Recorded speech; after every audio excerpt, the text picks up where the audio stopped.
Some aircraft were so dangerous that the men trained to fly them filed formal protests, requested transfers, or simply walked away. These are not stories of bad pilots. These are stories of machines so flawed, so unforgiving, so deadly, that even the most experienced aviators in the world refused to climb into the cockpit. 10 aircraft that pilots feared more than the enemy. Let's begin. Number 10. The Messerschmitt Me 163 Komet. Introduced by Nazi Germany in 1944, the Komet was the only rocket-powered fighter ever to enter combat. It could climb to 30,000 feet in under 3 minutes and reach speeds of 700 miles per hour. But its fuel was a hypergolic mixture of hydrazine and methanol, so corrosive that it could dissolve human flesh on contact. Pilots wore acid-resistant suits just to enter the cockpit. The slightest leak during a hard landing could literally dissolve the man inside. More Komet pilots died from accidents and fuel exposure than from enemy fire. Of the 370 built, fewer than half ever fired a shot in anger. Number 9. The Lockheed F-104 Starfighter. On paper, it was a marvel. A Mach 2 interceptor with knife-thin wings and unmatched climb performance. In practice, in West German service, it became one of the deadliest aircraft ever flown by an Allied Air Force. Between 1961 and 1989, the Luftwaffe lost 292 of its 916 starfighters in accidents, killing 116 pilots. The aircraft demanded perfect technique, had brutal stall behavior, and its downward-firing ejection seat killed pilots during low-altitude emergencies. German pilots nicknamed it the Widowmaker and the Flying Coffin. Many openly refused promotions to F-104 squadrons. Number 8. The Heinkel He 162 Salamander. Built by Nazi Germany in the closing months of World War II, the He 162 was rushed from blank paper to first flight in just 90 days. To save scarce metals, much of the airframe was made from glued plywood, and the glue itself was so unstable that wings sometimes separated in flight. The aircraft was originally intended to be flown by Hitler Youth members with only glider experience because trained pilots refused. Test pilot Gotthard Peter died when his Salamander's wing literally fell off during a demonstration flight. Of the 320 built, only a handful ever saw combat. Number 7. The Bell-Boeing V-22 Osprey.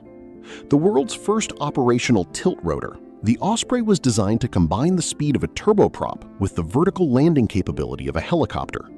But during its 30-year development, 4 crashes killed 30 personnel, including 19 Marines in a single 2000 accident.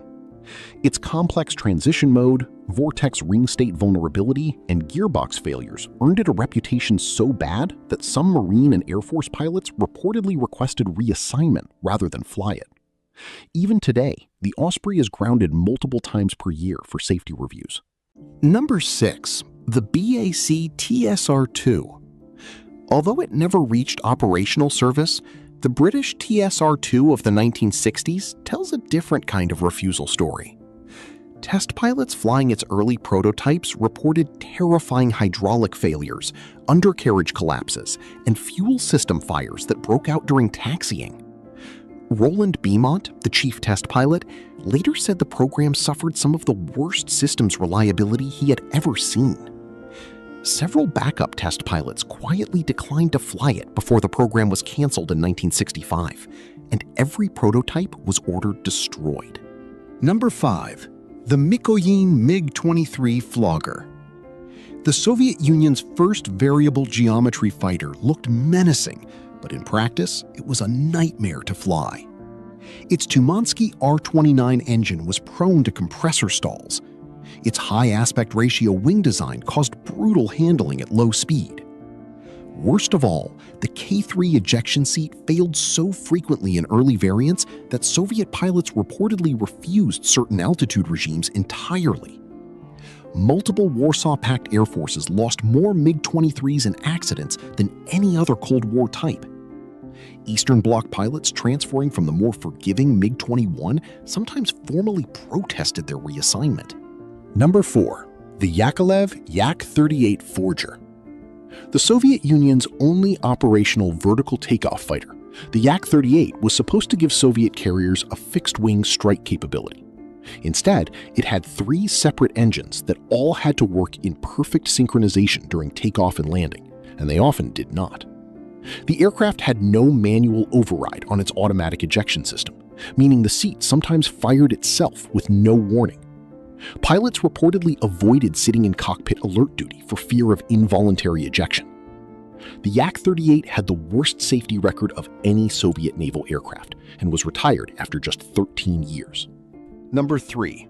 The Convair B-58 Hustler. America's first supersonic bomber was a genuine technological marvel, capable of Mach 2 at high altitude and carrying nuclear weapons in an externally mounted pod. But it was almost impossible to fly safely. Of the 116 built, 26 were lost in accidents, a 22% loss rate. The aircraft's stall characteristics were so violent that pilots could lose control without warning. Its unique escape capsule ejection system was so complex that several pilots died because the system failed to activate. Many SAC crews quietly requested transfers back to the older but safer B-47 and B-52. Number 2. The Vought F-7U Cutlass. A radical, twin-tailed, swept-wing carrier fighter introduced by the U.S. Navy in 1951, the F-7U was an aerodynamic experiment that should never have reached the fleet. Its long nose gear made carrier landings notoriously dangerous. Its underpowered engines often failed during catapult launches, and its hydraulic system was so unreliable that controls could simply lock up in flight. 25% of all F-7Us built, 78 out of 320, were lost in accidents. Naval aviators called it the Ensign Eliminator, and senior pilots openly recommended that new pilots be assigned to anything else. It was retired after just 6 years. And number 1, the Tupolev Tu-22 Blinder. Introduced in 1962 as the Soviet Union's first supersonic strategic bomber, the Tu-22 had handling characteristics so dangerous that Soviet pilots called it the man-eater. Its long fuselage and rear-mounted engines created severe pitch instability. Landing speeds exceeded 180 miles per hour, far higher than any previous Soviet bomber. Engine failures at low altitude were almost always fatal because the aircraft pitched up uncontrollably. More than 70 of the 311 built were lost in accidents.